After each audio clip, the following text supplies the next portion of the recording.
Bismillahirrahmanirrahim. Assalamualaikum warahmatullahi wabarakatuh. Alhamdulillahilladzi anzala 'ala 'abdihi al-kitaba wa lam yaj'al lahu iwaja. Qayyiman liyunzira ba'san shadidan min ladunhu wa yubashshiral mu'minin alladzina ya'maluna as-salihati anna lahum ajran hasanah. Asyhadu an la ilaha illallah wahdahu la syarika lahu wa asyhadu anna Muhammadan abduhu wa rasuluhu alladzi la nabiyya ba'dah. Ilahi anta maksudi wa ridhaka matlubi a'tini mahabbataka wa ma'rifataka. Ikhwan dan ikhwati fillah yang sama-sama dirahmati oleh Allah Subhanahu wa taala. Terkadang kita selalu terkecoh, bahkan terlena dengan pengakuan manusia yang menganggap kita paling dermawan, paling kaya, dan bahkan paling pintar, merasa kita paling taat, merasa kita paling sholih, dan anggapan itu menjadikan hati kita semakin takabur, semakin merasa paling kaya, kemudian paling berilmu, paling bisa, dan paling berpengaruh dalam hal apapun. Sebenarnya orang hebat di dalam tazkiyatun nafs, yang mana hatinya bersih, yang mana hatinya benar-benar mengharapkan ridha Allah, bukan hanya mengharapkan ridha Allah, tetapi Allah yang menggerakkan hatinya. Bahwasannya orang yang hebat itu bukan mendapatkan pujian dari manusia, bukan mendapatkan pengakuan dari manusia, tetapi orang yang hebat dan bisa berdiri sampai saat ini dikenal menjadi orang hebat itu adalah karena Allah masih menjaga aib dari seorang hamba. Coba bayangkan ketika aib kita dibukakan oleh Allah, apa yang terjadi?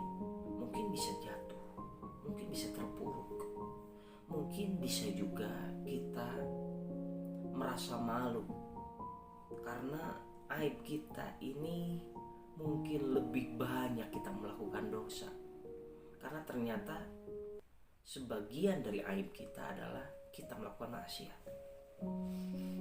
Ketika kita melakukan maksiat, berarti di sanalah kita dalam artian mabuk. Mabuk dalam artian bukan berarti mabuk meminum minuman keras, tapi efeknya yang sama, yaitu mabuk dalam artian kita itu tidak tersadar melakukan kemaksiatan. Kita tidak tersadar ingat kepada Allah. Maka kalimatnya adalah zikir yang benar-benar yang akan menyadarkan kita dari kemabukan atau ketidaksadaran kita untuk mendekatkan diri kita kepada Allah. Dan semakin kita dekat dengan Allah, bahwasannya zikir ini adalah zikir yang paling besar dan yang paling nikmat. Maka oleh karena itu, ulama tazkiyatun nafs membagikan atau membagi bahwasannya zikir itu terbagi kepada 3. Yang pertama adalah dzikir adat. Dzikir adat atau dzikir adat ini adalah zikir yang mana lisannya berzikir tetapi hatinya tidak. Maksudnya bagaimana? Banyak orang yang mengucapkan, melafalkan dalam lisannya. Banyak orang yang benar-benar menyebutkan dalam setiap ucapannya, beristighfar, mengucapkan kalimat-kalimat thayyibah, tetapi hatinya tidak ikhlas mengucapkannya, bahkan hatinya tidak berzikir. Maka inilah yang disebut dengan dzikir adah. Kenapa? Bahwasannya apa yang diucapkan harus sesuai dengan hati yang diucapkan. Karena bisa jadi lisan berucap tetapi hati tidak mengucapkan, maka zikirnya menjadi dzikir adah. Maka akan sia-sia, akan capek, akan lelah. Kemudian kalimatnya adalah akan benar-benar merasa bosan. Kenapa bosan? Karena tidak didasari dengan hati yang bersih. Kemudian zikir yang kedua, ada yang disebut dengan zikir ibadah. Artinya lisan ini berzikir, mengucapkan, dan hati juga mengucapkan. Artinya sinkron antara ucapan dan hatinya sudah mulai bersih. dan hatinya memerintahkan kepada lisan untuk selalu mengucapkan kalimat thayyibah, beristighfar, mengucapkan kalimat jalalah, la ilaha illallah.